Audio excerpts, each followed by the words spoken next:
Mm, Okay. Um, Thanks again, everybody, for joining. With us today on the speaker stage are Yago, core contributor and community lead, Aliens, also known as Claire. Um, this community call was set earlier this week after Yago and the project released an announcement in the forum that the staking fees that the BTC and ZUSD staking fees that we're giving up until now in the past 5 years to stakers will be retained by Exchequer in order, in light of recent crash BTC price, in order to preserve resources and ensure the continuity of the project. I invite Yago to uh, elaborate on the reasoning behind this, and then I will take the questions that arose in the forum post, and after that, I invite anybody who wants to speak to raise their hand or type here in the chat channel, and we will answer any question. So, Yago, please, the stage is yours. Thanks very much, French, and thanks to everyone for joining. I'm glad we can um, have this community call. So I'm going to start with things that I think all of you already know, um, but are important to provide context, and also in order to provide an understanding of the way we're thinking about the market context and the way the project fits into it. So we are in a unfortunate situation, I think, for anyone who's interested in Bitcoin and more generally in crypto. BTC's price right now is back where it was 5 years ago. Um, Roughly the same price it was when Sovryn launched. Um, and um, the overall crypto ecosystem, um, in terms of the overall value, is actually even lower. And in the Bitcoin, of course, is a highly volatile asset. It goes up and it goes down. And so it's not unprecedented that Bitcoin would touch um, the price points of a previous cycle. However, this cycle unquestionably has been very different and I would say disappointing for holders, and in particular for builders and people who are, um, managing or trying to build projects in the space.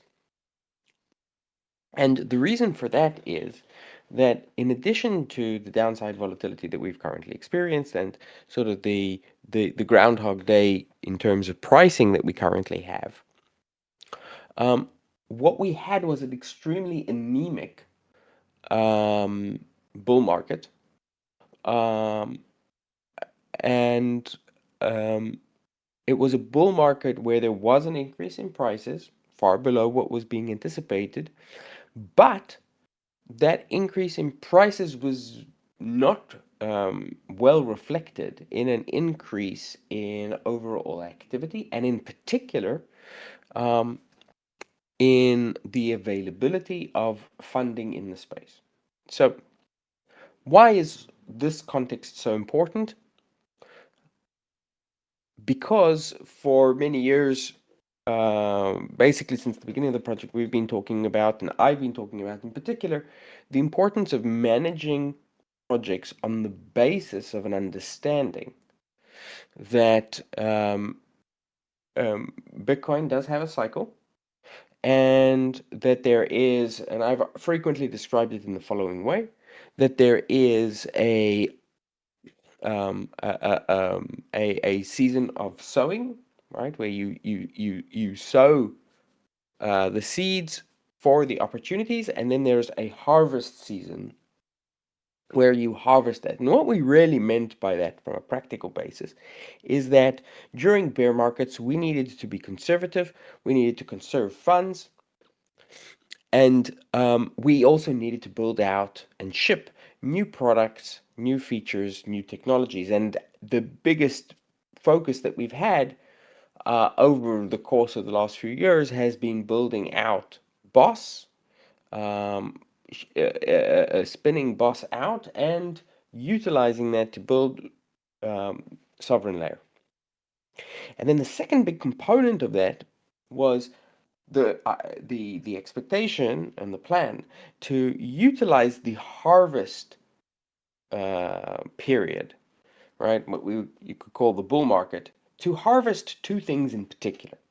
One was to utilize it as a slingshot for momentum, to launch the products, grow the products, grow revenue, and two, just as important, utilize it as an opportunity for raising additional capital um, to make sure that we have a highly secure, deep, thick bed of capital which can see us through future bear markets, right? And so that's always been the strategy. We would conserve funds, we would build technologies to the extent that we can do so while maintaining conservation of funds. So we kept the team working, and we continue to make investments in new products, new technologies, new features.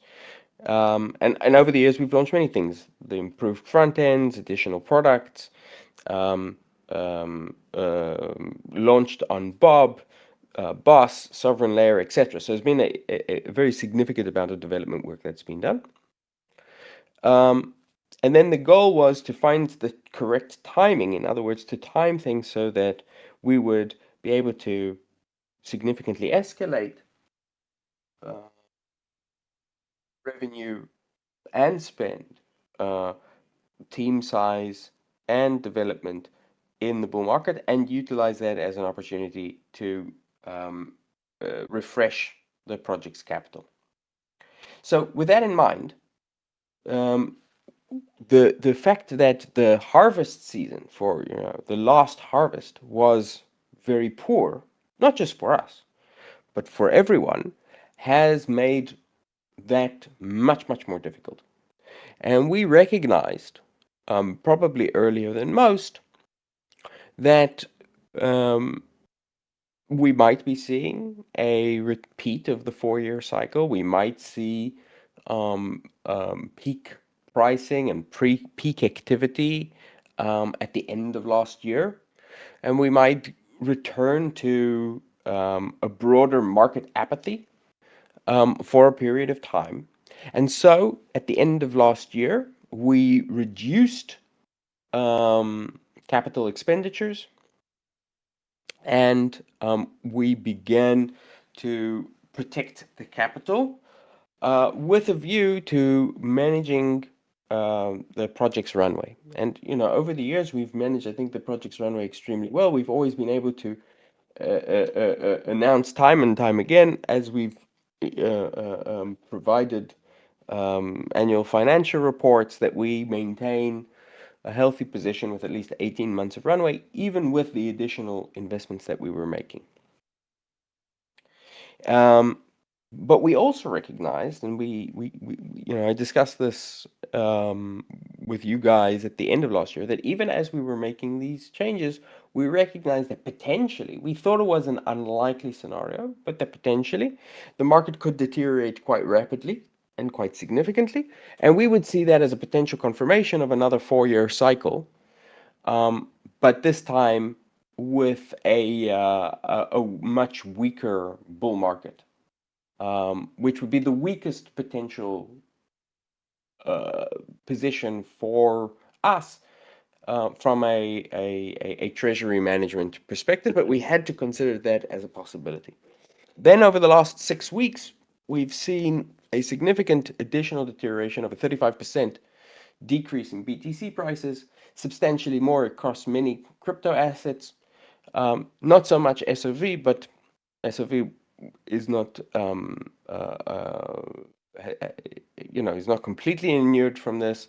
Boss token as well has seen a price fall, not exactly 35%, but certainly it is below where we would want it to be trading. And so we think that this provides strong potential confirmation, or certainly increases the probability that we may be looking at another 4-year cycle. And every 4-year cycle has had its surprises. This one, I think the big surprise was that despite the significant influx of institutional capital and integration and acceptance of BTC, the bull market itself was relatively anemic. It doesn't tell us anything about the next bull market. The next bull market could be sooner than 4 years. It could be phenomenal. It could be mind-blowing. It could be anemic as well. We obviously do not know, and we're not trying to build our treasury management on the basis of speculations of this sort. We simply need to consider all of the options and then try to assign them some kind of probability. Now, in addition to all of this, we typically maintain the vast majority, which is to say around 80% of Exchequer's um, capital in the form of BTC. And so the more than 50% reduction in the value of that BTC over the last 4.5 months has meant that in addition to the overall expenditures that we have, the value of the capital that we hold has been reduced by a little bit over 50%. And that has substantially reduced our potential runway. So we will be providing a financial report for the last year and for the upcoming year, but I will provide some headline figures just to give you guys a sense of what we're talking about. So we have reduced the capital expenditures that Sovryn has on an annualized basis to $350,000 or thereabout per year. And we currently have in treasury some $380,000 or thereabouts, which potentially gives us a year of runway, but it puts us in a very risky position because any further volatility could reduce our cash position even further. Any unexpected expenditures could reduce our position further. And our number one goal is to make sure. So we have many goals. We want to expand the platform. We want to grow its revenues. We want to launch Sovryn Layer. We have sort of more mission-driven goals, right? We want to make private BTC DeFi something which is available to everyone anywhere. We want to make sure that all of this happens, but all of that is secondary to our number one goal, our number one mission, which is to make sure that the platform continues to remain secure, continues to remain functioning, that the Sovryn brand stands for years and years and years of users being able to utilize the platform securely. And so the absolute most important thing that we need to do is we need to make sure that we always have the capital and the team and the runway available in order to at minimum achieve those goals. Okay, so given that we are in what could be a protracted bear market, and given that we need to preserve our capital, what we have decided to do is the following. The um, protocol revenue, which in basically its entirety today comes from the rootstock dApps, has been distributed across a number of different tokens, where the majority of it is converted into BTC or distributed as stablecoins. And then additional tokens such as SOV, OS SOV, Mint, and some additional tokens have been distributed as well. The BTC and USD denominated revenue, and French has just put up the table, is typically on the order of between 500 and 600, not just typically, and it's more than typically, it's between 500 and $600,000 annualized, and has been from the beginning. It's very, very consistent and has a overall growth trajectory. So even in bear markets, we've seen a continued improvement and increase in protocol revenue.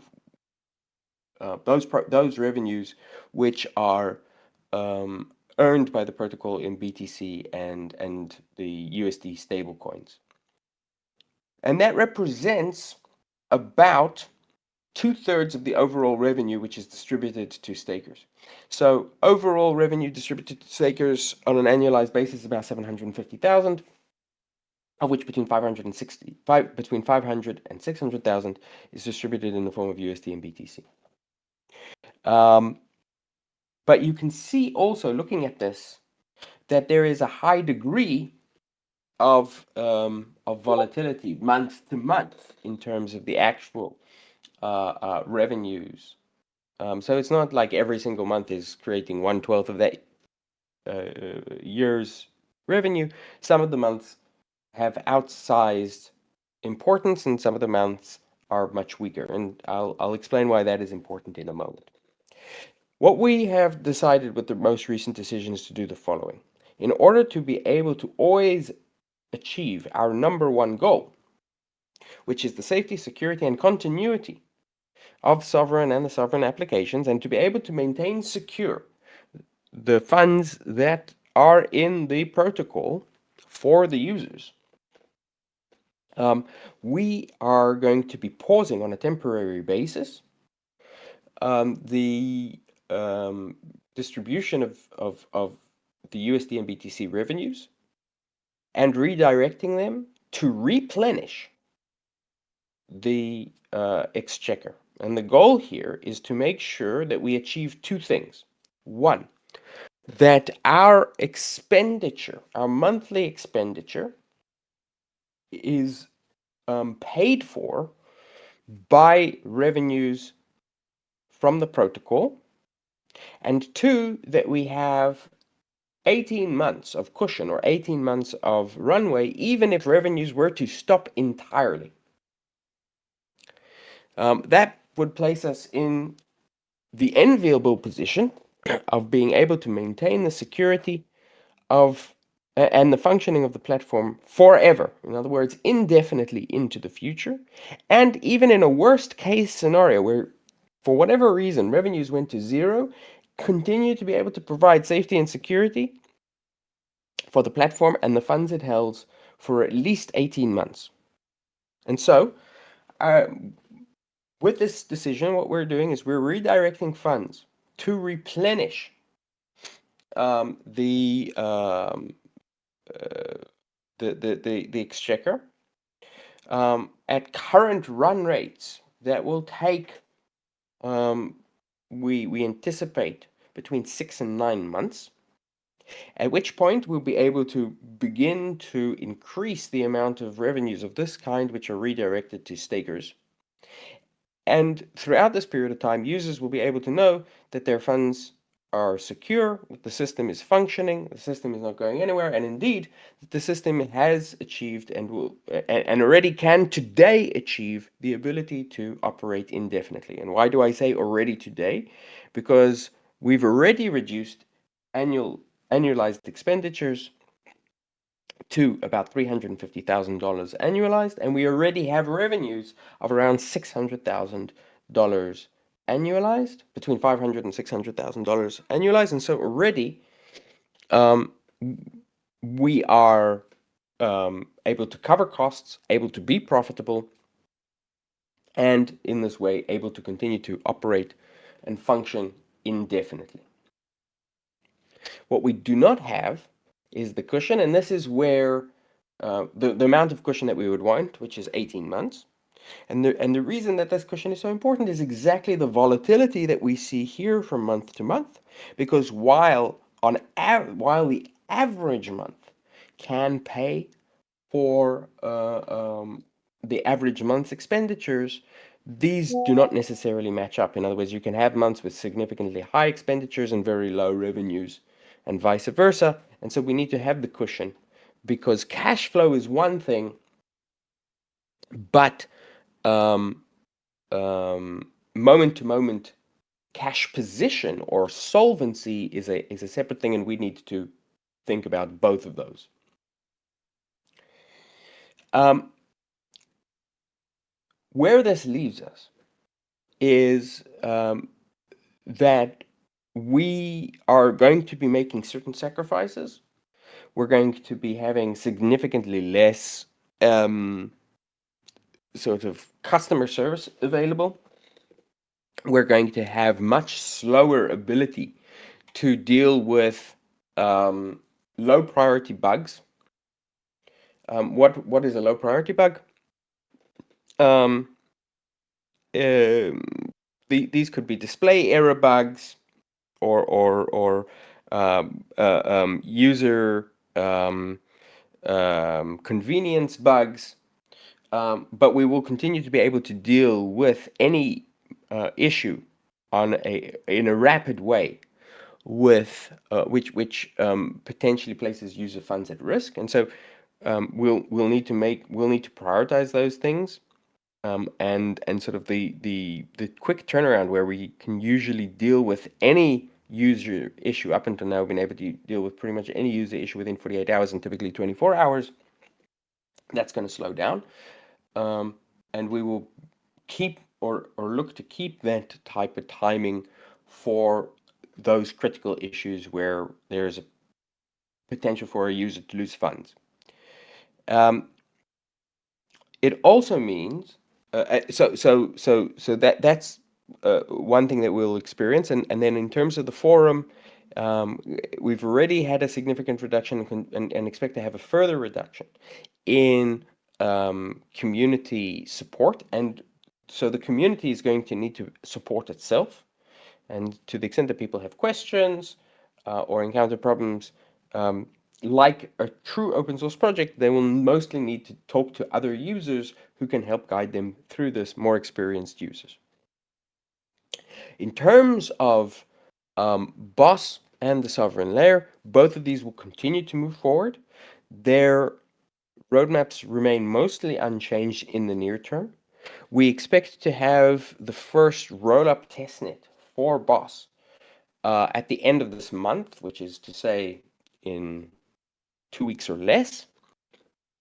And from there, we will be able to have a testnet for the sovereign layer. And so we continue to move that forward. And launch of the sovereign layer can significantly improve over time the revenues as well, because the amount of revenues that the platform generates for itself is roughly half of the total revenues generated. So we also generate a significant amount of revenues in the form of transaction fees for Rootstock, and we expect to be able to capture a larger and larger chunk of that, which will significantly increase our revenues once again.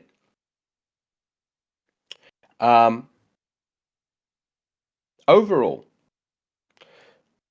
what this will allow us to do is to weather even a 4-year cycle, or in fact, even a longer one, because it will place us in a position where the um, platform will be self-sustaining on its own revenue uh, with an additional 18 months at any given time. There, more or less 18 months of cushion will keep the project secure and safe for users, and will allow us to continue to move forward with our plans at the cost of slower response times for user experience issues, um, fewer upgrades on rootstock, um, reduced community support, and this is obviously the most salient, um, a temporary reduction of revenues to stakers, and then a gradual increase in those revenues to stakers once we've replenished and have assured that we have the 18 months of runway that we consider vital and standard and should maintain as standard. Okay, so with that, French, I'm going to turn to you for any questions. Thanks. Iago, Brianna, I see that you're typing, so I'm gonna start with what we have in the forum. I'm just gonna read from there, and I'm gonna summarize. The user all roads leads to Sovereign mentioned in the financial report that we haven't, it wasn't published yet. And, I go address that. This financial report will be published soon. Um, emphasizes that people stake in order to receive reward, and in particular RBTC and ZUST. Um, uh, and points out about that there are no boss rewards. And presents general, I would say, severe dissatisfaction with this decision.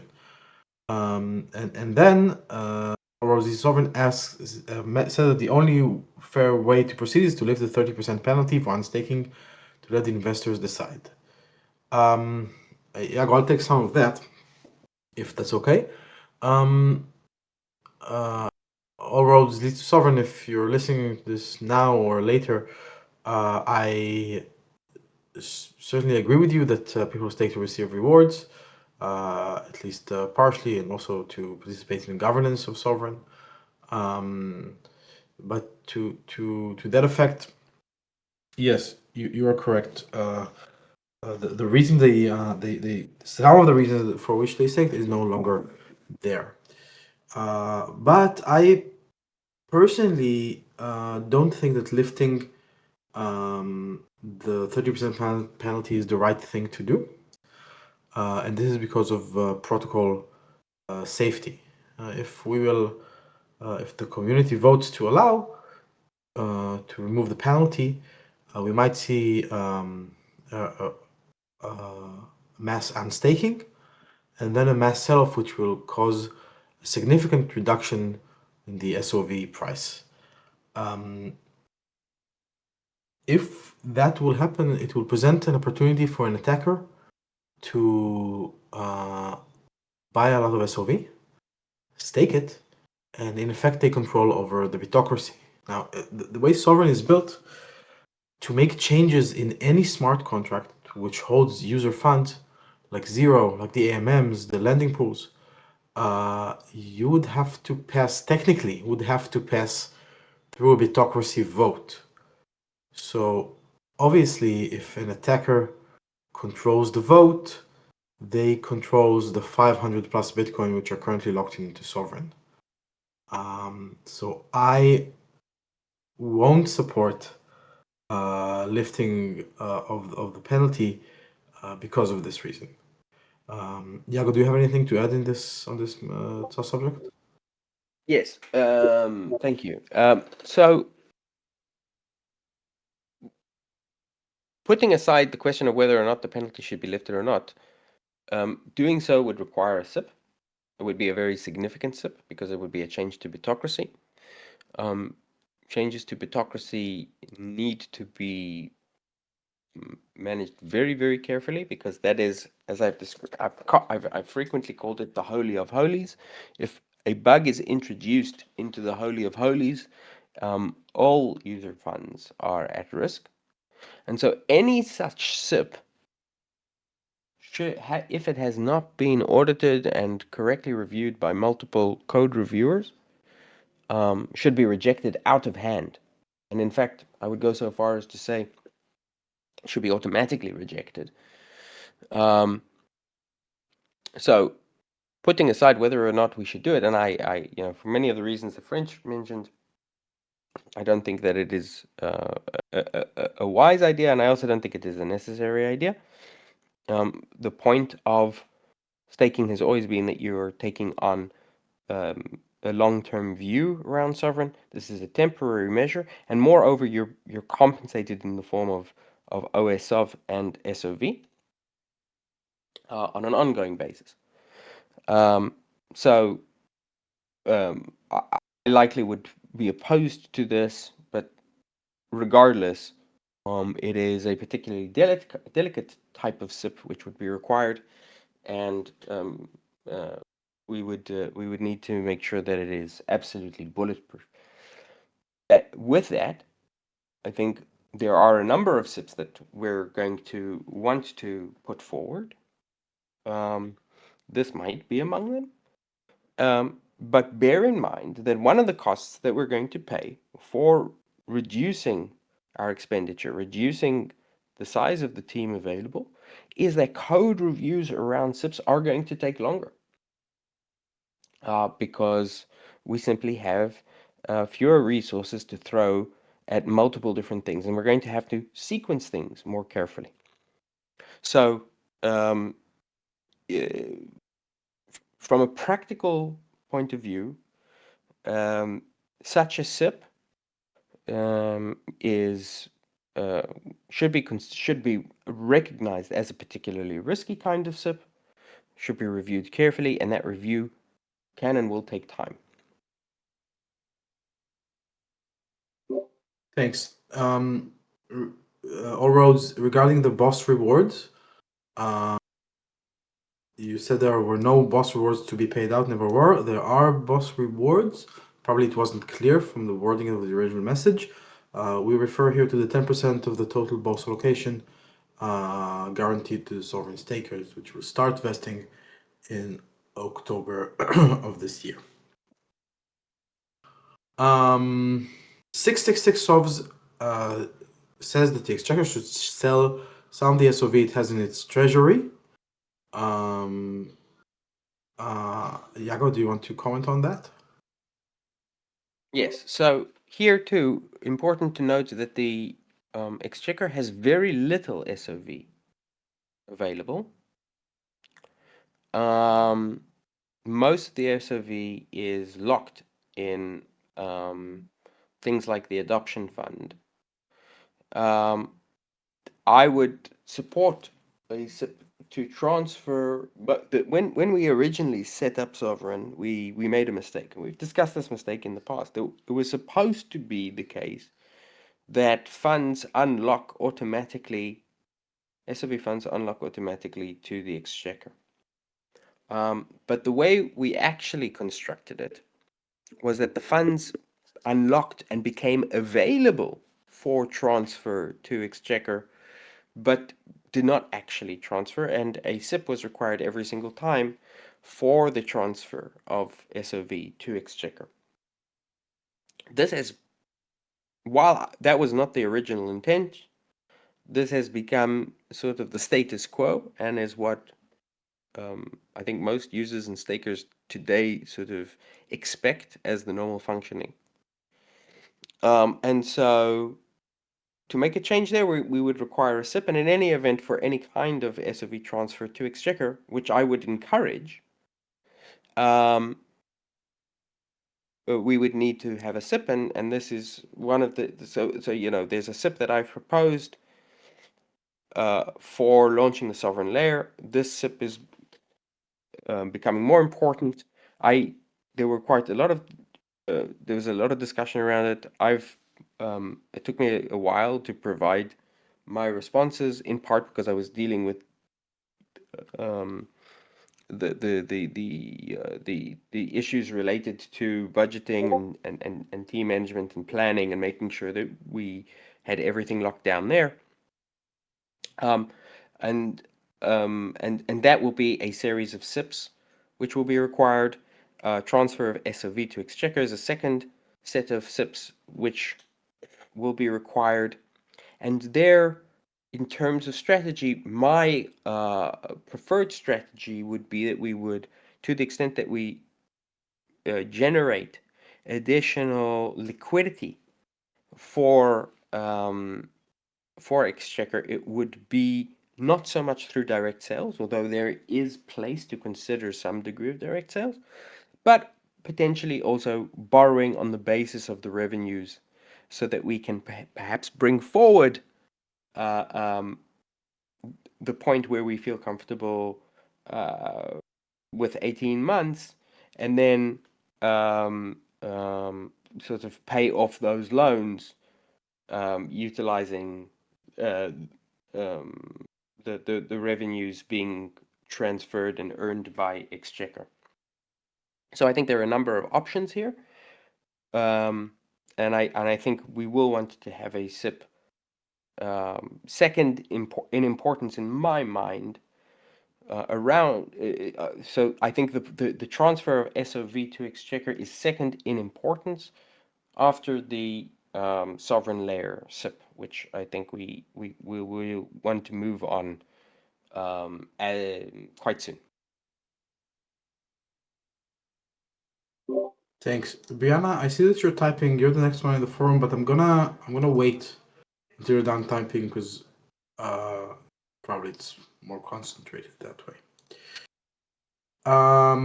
666 of asked what about the revenues from the Bob Dap?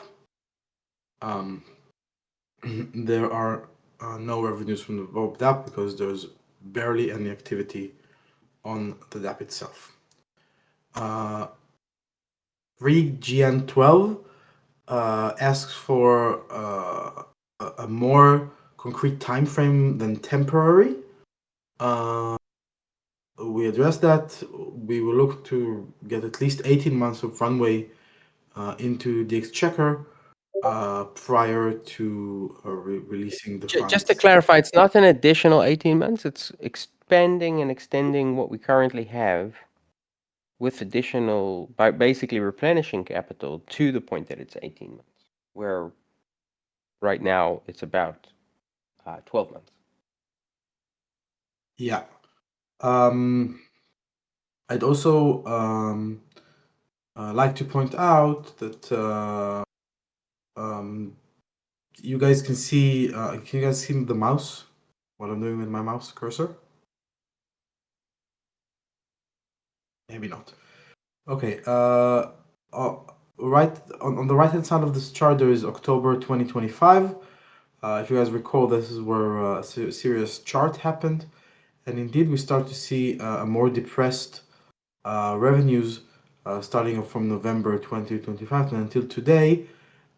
This is true for yesterday, and this is by far the most depressed February, which is usually the least amount of revenue in the record of sovereign revenue collection. 2021 was our weakest year until now. I would expect 2026 to be, as it starts behaving like this, I would expect it to be similar to 2021 to that effect. What I mean to say by that is it might take time to get these additional 6 months of padding, of cushion into the Exchequer.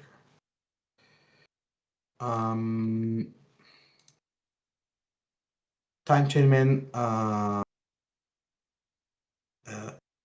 asks about a more concrete uh, milestone for restoring the rewards, and we have covered that.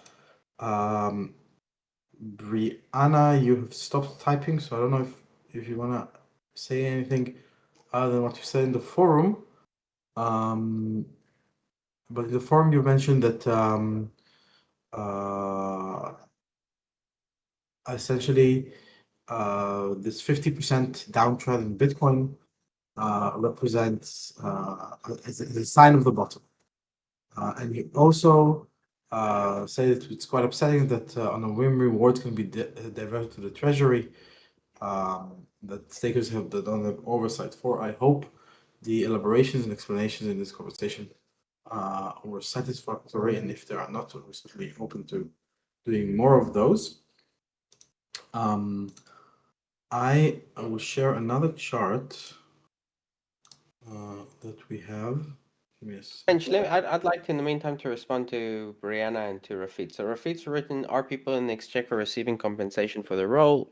No, people do not receive compensation for participating in the exchequer. People receive grants on the basis of their formal roles. So if they're a dev or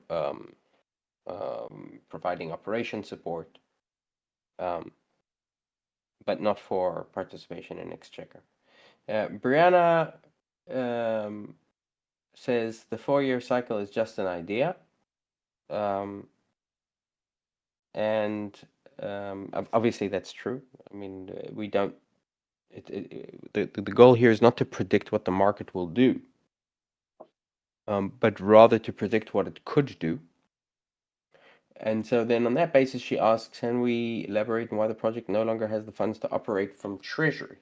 So the project does have the funds to operate from Treasury, but um, any bucket, no matter how large it is if it has fund, liquidity, leaving it will eventually get empty. And so you need to be able to replenish it. You need to have flow out and flow in. Just flow out, eventually you will empty it. The project has been running now for 5 years. The project has been running for the entirety of those 5 years, only on the basis of funds that were raised at the very, very beginning of the project. And so it was inevitable that this would eventually happen. As it so happens, we've managed to push that out quite a lot. Um, um, and, um, uh, 2.5 years ago, we said we have 18 months of runway. So clearly, we've managed to push it far, far beyond the 18 months that we discussed 2.5 years ago, because even now we have close to a year of runway. But that game can't continue indefinitely. And so we have to replenish the funds in Exchequer. And then the other thing that Brianna asks is, can you elaborate why the fall in Bitcoin, which routinely falls 50% or more, caused this reaction from the team? And the answer is very simple. It's because it happened. So we don't know in advance what is going to happen. We reduced expenditures in November significantly, recognizing that it could happen, but we didn't reduce expenditures as if it had happened, because it hadn't happened yet. And there's a price that you pay for reducing expenditure, which is that things get slower and certain things you cannot do.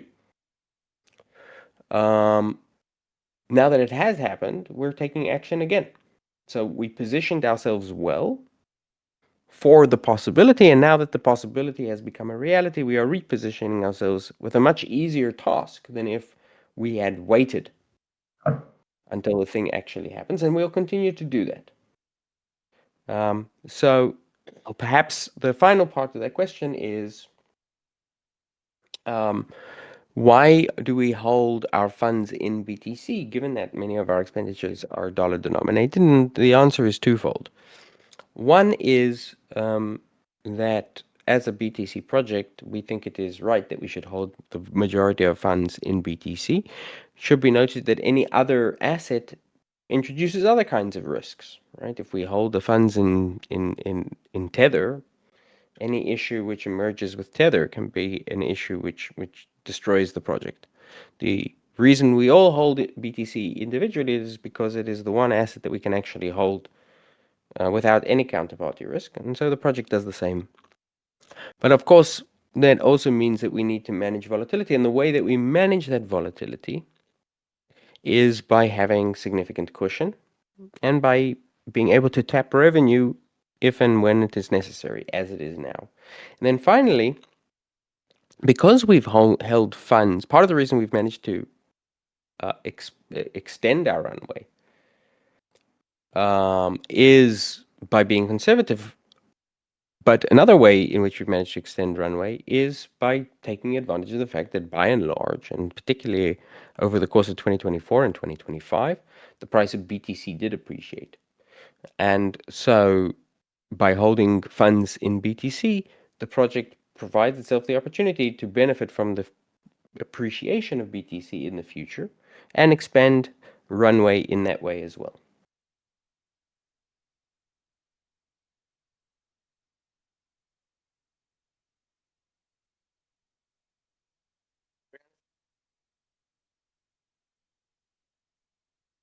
In December and January. I don't know that we converted $800,000 of DLLR into BTC. I don't know what the exact number is, but we did convert part of it. This was part of a consolidation, an overall consolidation that we did of the treasury. Please bear in mind that if we do not convert when it is opportune, then we have DLLR, and if something goes wrong with DLLR, right, it becomes less liquid, which does occur and is frequently the case. Then when we need the funds, we don't have access to them. So why did we convert part of the treasury from sovereign dollar to BTC? We'd never intended to hold the majority of treasury in sovereign dollar. We held the treasury in sovereign dollar primarily to support zero. And in the process of performing the consolidation and reorganization of the treasury, we did what um, we should have always done, which is convert it into the asset that we actually want to hold the treasury in, which is BTC.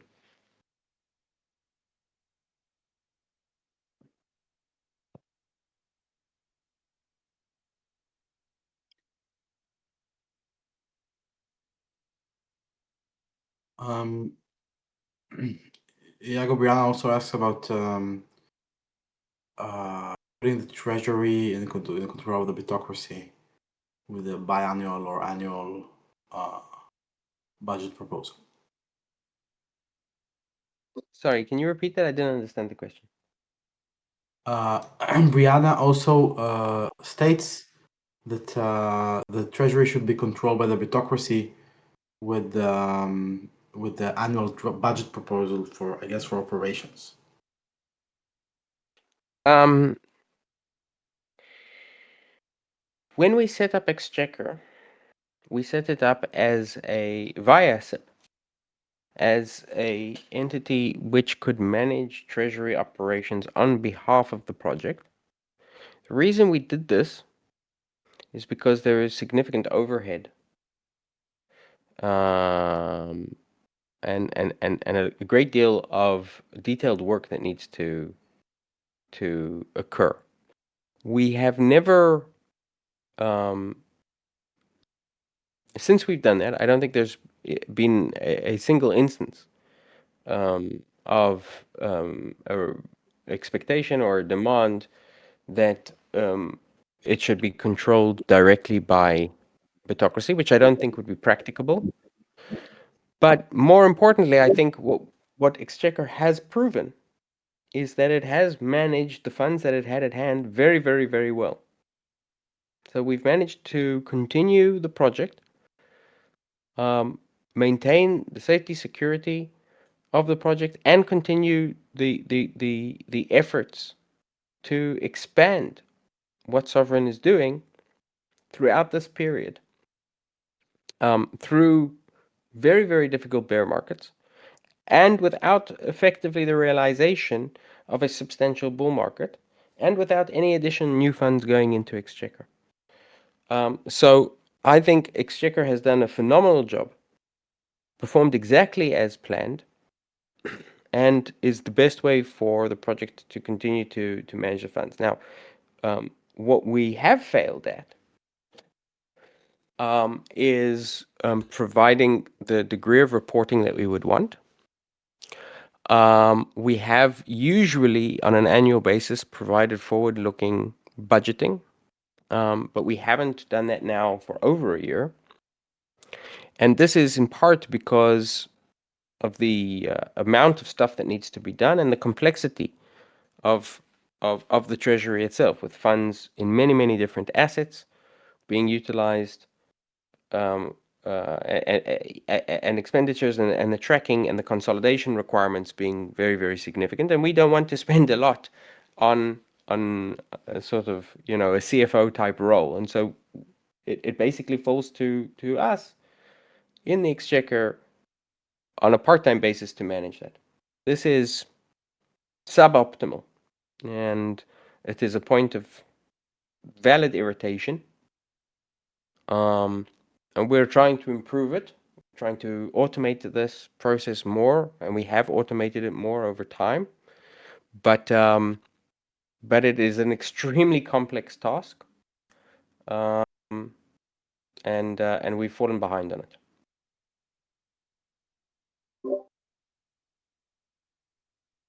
Dave 8 asks if there are plans to change, I guess, revenue, right, Dave? Going forward, or I guess Dave, you're asking if the move to the sovereign layer, a boss system, is aimed to increase revenues. Yeah, thank you. That's a very good question. A very, very good question. There are potentially opportunities to increase protocol revenue. It hasn't been as much of a priority as it should have been. Well, let me explain. Yes, I think there are opportunities to increase protocol revenue on rootstock alone. I think the opportunities there are marginal. In other words, I think we could potentially increase through both efficiency enhancements and some fee changes, the overall revenue collected by the system by perhaps 10, 15, maybe as much as 20% annualized. What we're talking about then is perhaps $150,000 of additional annualized revenue. That will take work, and we're currently in the process of looking to put together a plan to do exactly that. However, the biggest revenue increase opportunities for us are in the sovereign layer and in new deployments. And so that remains the primary way in which we expect to significantly increase revenue. The overall background to this is that what we realized within a year of launching is that we had hit a glass ceiling in terms of how much we could grow on rootstock. And even though we managed to substantially increase the overall size of more than 10x the overall size of the rootstock ecosystem and its TVL, doing so was very, very expensive. We were not properly rewarded for it because it wasn't a platform that we controlled. And the degree to which we were able to do that was substantially and significantly diminishing. And so, yes, there are opportunities to increase revenue on rootstock, but they are relatively marginal. And the primary way in which we're going to be able to increase revenues is going to be by expanding via Boss and Sovryn Layer.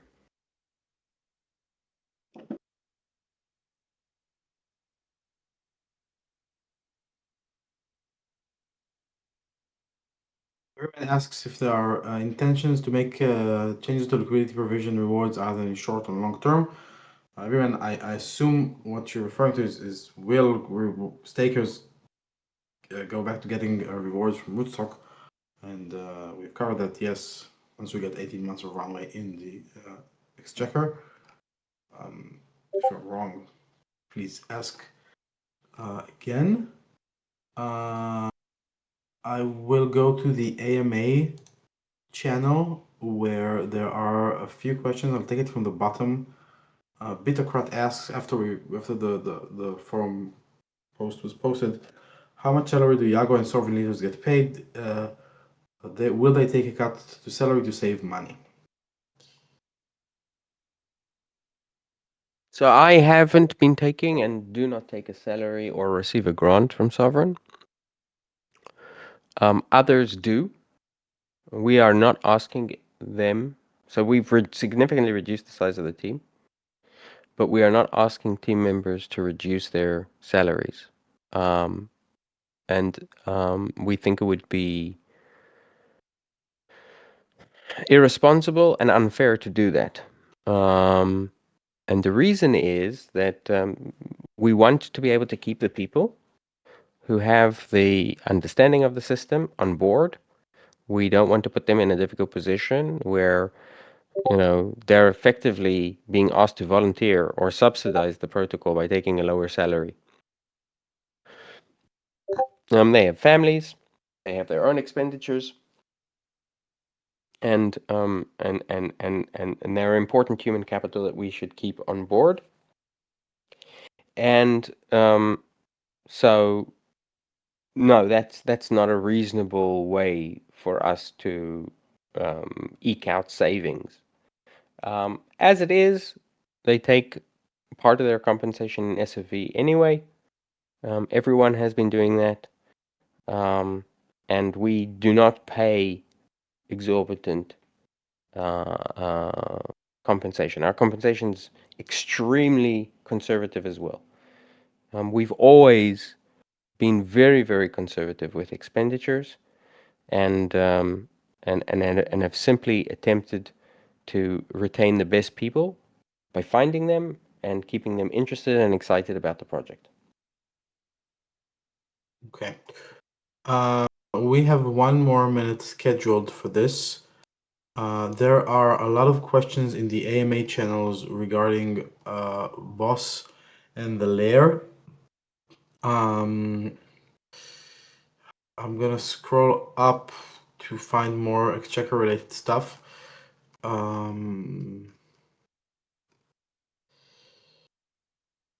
Bitcoin, we've covered a lot of your things. Bitcoin asks how much money from the sovereign exchequer has been given to Bitcoin OS development or investment. Zero. Sovryn did not fund Boss development. That was a big part of the strategy.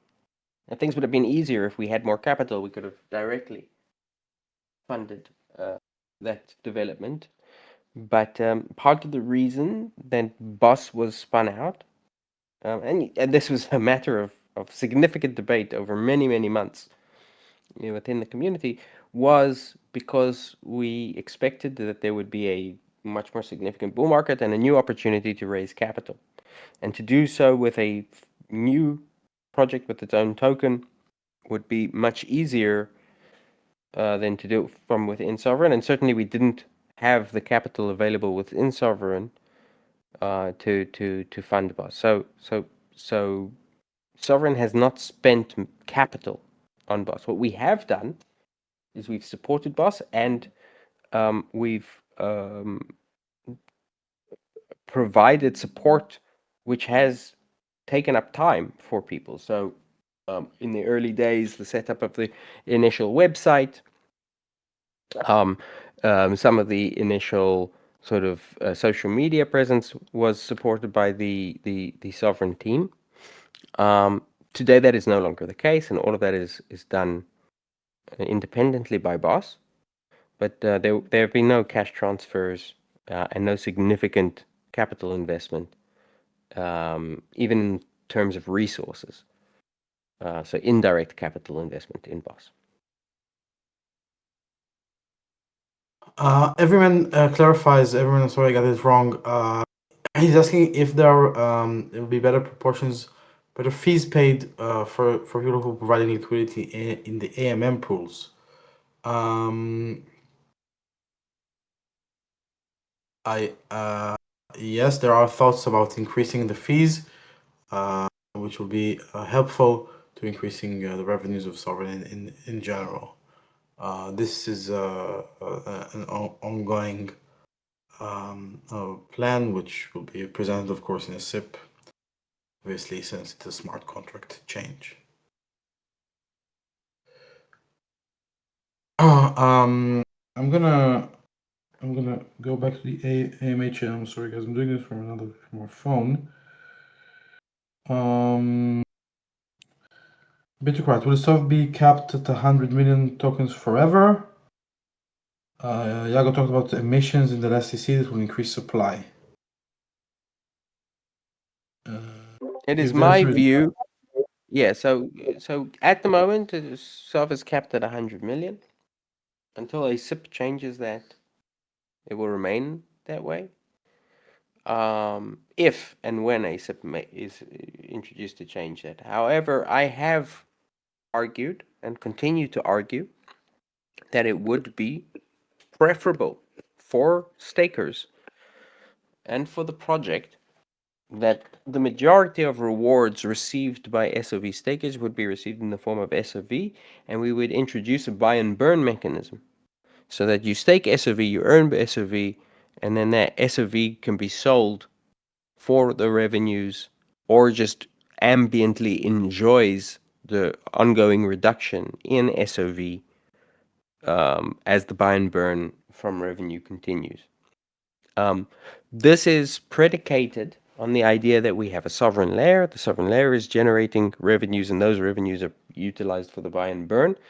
It is less relevant to the situation that we currently have, which is mostly focused on maintaining the safety, security, and continued functionality of a rootstock, as well as the ability to launch sovereign layer in the future, and is based almost entirely on the revenues from rootstock.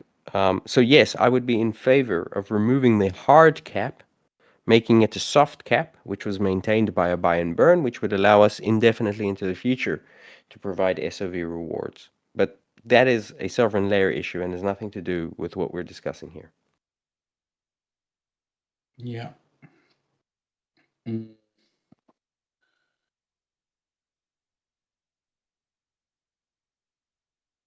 How many team members are working on Exchequer now? No updates on new members from when old team left in 2024. Yeah, so the Exchequer is 5 key signers. The overall team, which is not exactly the same people, is also, I think, 5 team members full time right now. Right now it's slightly more, but we're in the process of reducing it. So, for example, I'm a member of the Exchequer, but I'm not I'm not actually a team member in terms of receiving a grant. Why is the Exchequer team using zero redemption process to purchase RBTC with ZUSD? It forces borrowers in zero to be redeemed and look bad for Sovereign if people know we redeemed them.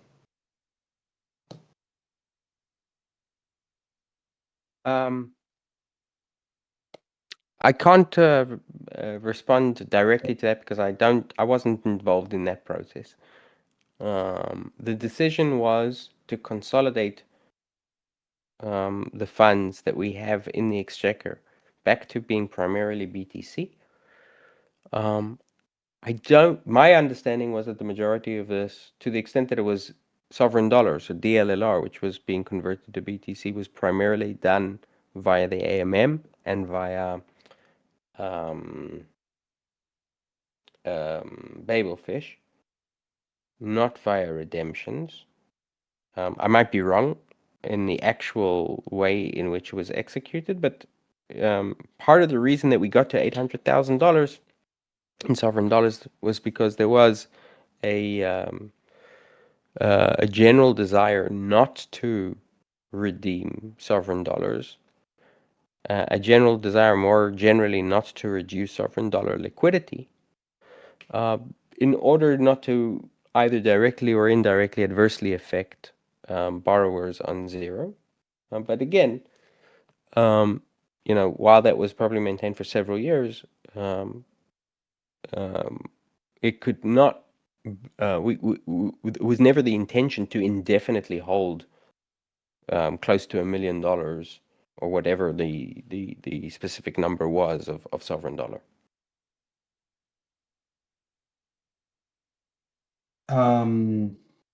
Development updates. Bitcoin says we only get the development updates from Yago calls, which are not every month for a while. And also a roadmap for 2026. And then there's an Immunify bounty question. Why did it stop? I guess it's enough for to The answer. reason we stopped with the Immunify bounties was because for the last year and a half, the bounties that we've been receiving, so the bounty reports that we've been receiving have been generally of low quality, have cost us money sometimes, and certainly have cost us a lot of time. So we've received a very large number. We receive on an ongoing basis a very large number of reports. Almost all of them had to do with the front end. There was nothing, almost no reports about anything to do with what was mission critical to us, which was the smart contracts. And so it's the overhead of just reviewing all of those reports, and then sometimes because someone found something which officially required us to make a payout, but its actual value was questionable. It just became obvious after a while that this bounty program, which was very successful initially, had performed its purpose. In other words, because we have now significantly reduced the velocity and the degree to which we make any changes to the smart contracts, because we want to maintain their security and functioning, and because we spent very, very significant amounts of capital and resources on making sure that those contracts were secure over multiple years, mission was effectively accomplished and it was no longer valuable to maintain those bounties. And regarding a roadmap for 2026.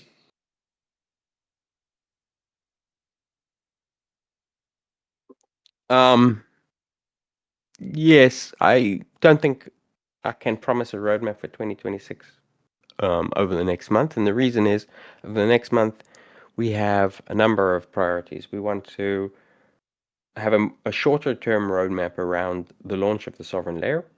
We want to have a shorter term roadmap around increasing um, protocol revenues on rootstock.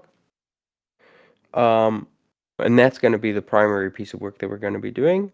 And then I think we will have time to put out a longer term roadmap.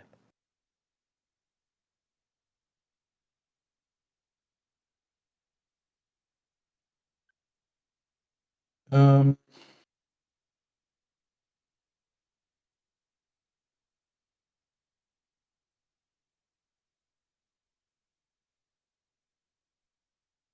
okay.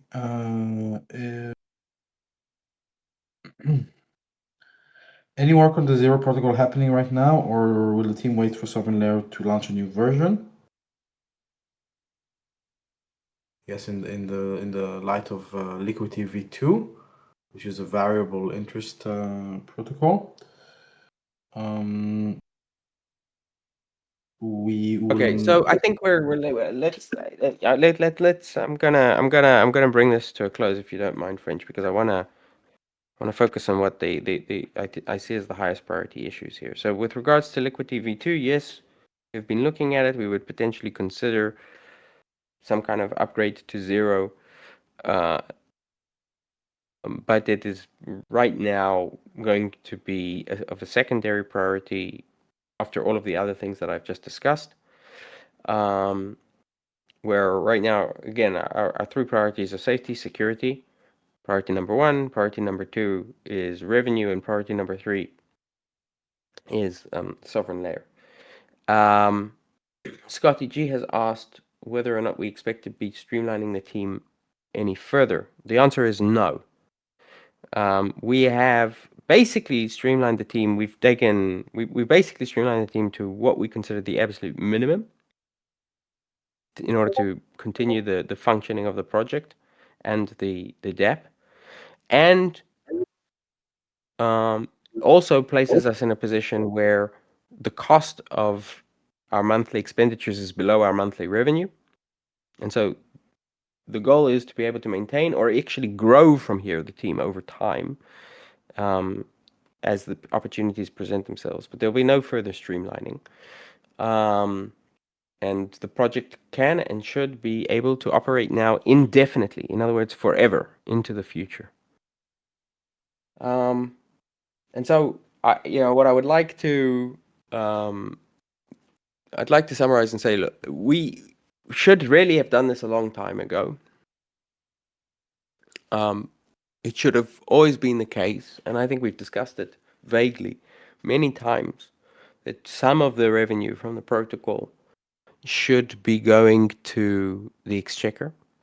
The reason it was never pushed was because it would have reduced staker revenue. We were trying, and for a long time, trying to figure out how to keep staker revenue, and in fact increase staker revenue, and then also tie staker revenue to staking, and tie staking revenue and staking yields, which frequently have been as high as 80% on an annualized basis, to SOV value.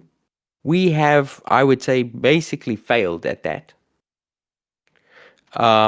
Partly because of things that we've done, but more generally because the market has not rewarded um, um, staking yields um, in what I think is a rational way. I think there's still a great deal of irrationality in the crypto market more generally. And so we're now taking this measure um, with far less opportunity to sort of futz around. And so the latest drop in the value of the exchequer has been a forcing function for something which I think we needed to do one way or another at some point anyway. That said, I think that the reality of Sovryn is that it has been, and the reason it's so important that we're doing this now is because Sovryn actually has been massively successful. We've got, give or take, even at today's extremely depressed prices, $36 million being managed by the protocol. Protocol is generating revenue on a consistent basis and has generated revenue consistently over the years to the tune of roughly $750,000 annualized. It has direct revenue of between $500,000 and $600,000 annualized. And we've built very, very significant technologies that we're now in the process of rolling out. Sovryn, throughout this entire period, even with many, many disadvantages, has managed to be one of the most consistently secure and well-performing projects in crypto, and certainly in Bitcoin DeFi. And it is because it is such an important project in Bitcoin DeFi, we absolutely have to do everything we can to make sure that it survives, remains secure, safe, viable, and can thrive in the future. And so that is the goal here. The goal here is on a temporary basis to reposition ourselves to take Sovryn to the next level. And I'll say one other thing. We can't do that alone. We are at the mercy of the broader market trends, narratives, and sort of momentum. Uh, for me personally, and though I imagine for you guys as well, the last 5 years have been surprisingly disappointing. In crypto, absolutely dismal tragedy, but in Bitcoin, disappointing. Bitcoin, I think if you had told any one of us um, 5 years ago that Bitcoin, if you look 5 years into the future, will have experienced basically zero growth. And then you also said that you also told all of the things that had happened in the interim, right? From presidential announcements to ETFs to laws to adoption by countries, etc. Not one of us would have believed any of this as being a realistic scenario. And so, for me personally, despite the disappointment, I um, I don't think any of this has done anything to temper my faith in Bitcoin or in Sovereign. Um, what it has taught me is that you know nothing plays out the way that you expect it to. The way that you end up in a place is going to go through all kinds of twists and turns that you don't expect. And so, you know, in terms of BTC, yes, I think BTC has been very disappointing over the last 5 years. I do not expect the next 5 years to also be disappointing. Might be wrong. We all might be wrong. But I don't think it will be, because the fundamental reasons that we're interested in Bitcoin and that more and more people are interested in Bitcoin have only been improving. All of the reasons that we need Bitcoin have only been increasing. Um,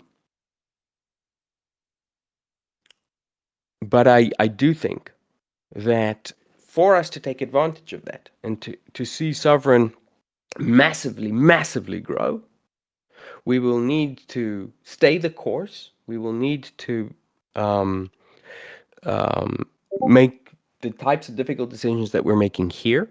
We will need to make sure that it is a project that stands on its own 2 feet indefinitely forever into the future and can truly be sovereign. And um, we will need incredible reservoirs of initiative and patience. But overall, I think we need to keep doing exactly what we've been doing. We've made mistakes on the small things, I think, frequently, but I think overall we've executed with extreme, um, extremely good fidelity and good faith to what our view of where the world is going um, I think we've acted in exactly the ways that the world has required of us. Um, and so I thank you guys all for your time. I know that for those of you who are staking SOV, this is um, um, not uh, this is not good news. It's bad news, right? You're going to be seeing less revenue, and you're holding an asset which we'd all anticipated would increase more in value than it has. In fact, um, and I'm in, and this is what I've been dedicating myself to, as have you guys. And so, yes, I think it's fine, legitimate, logical, in fact, absolutely necessary for all of us to be coming to terms with the disappointment that we have, thinking what it means, taking it as a potential opportunity to consider what we have gotten wrong. But ultimately, I think we can all be very proud of what Sovereign has done. And I think we should all stay sovereign.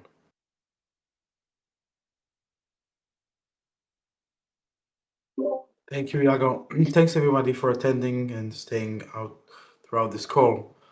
Um, yeah, stay sovereign. If there's demand, we can hold another community call at a later date. I'm gonna end this call. Thank you very much.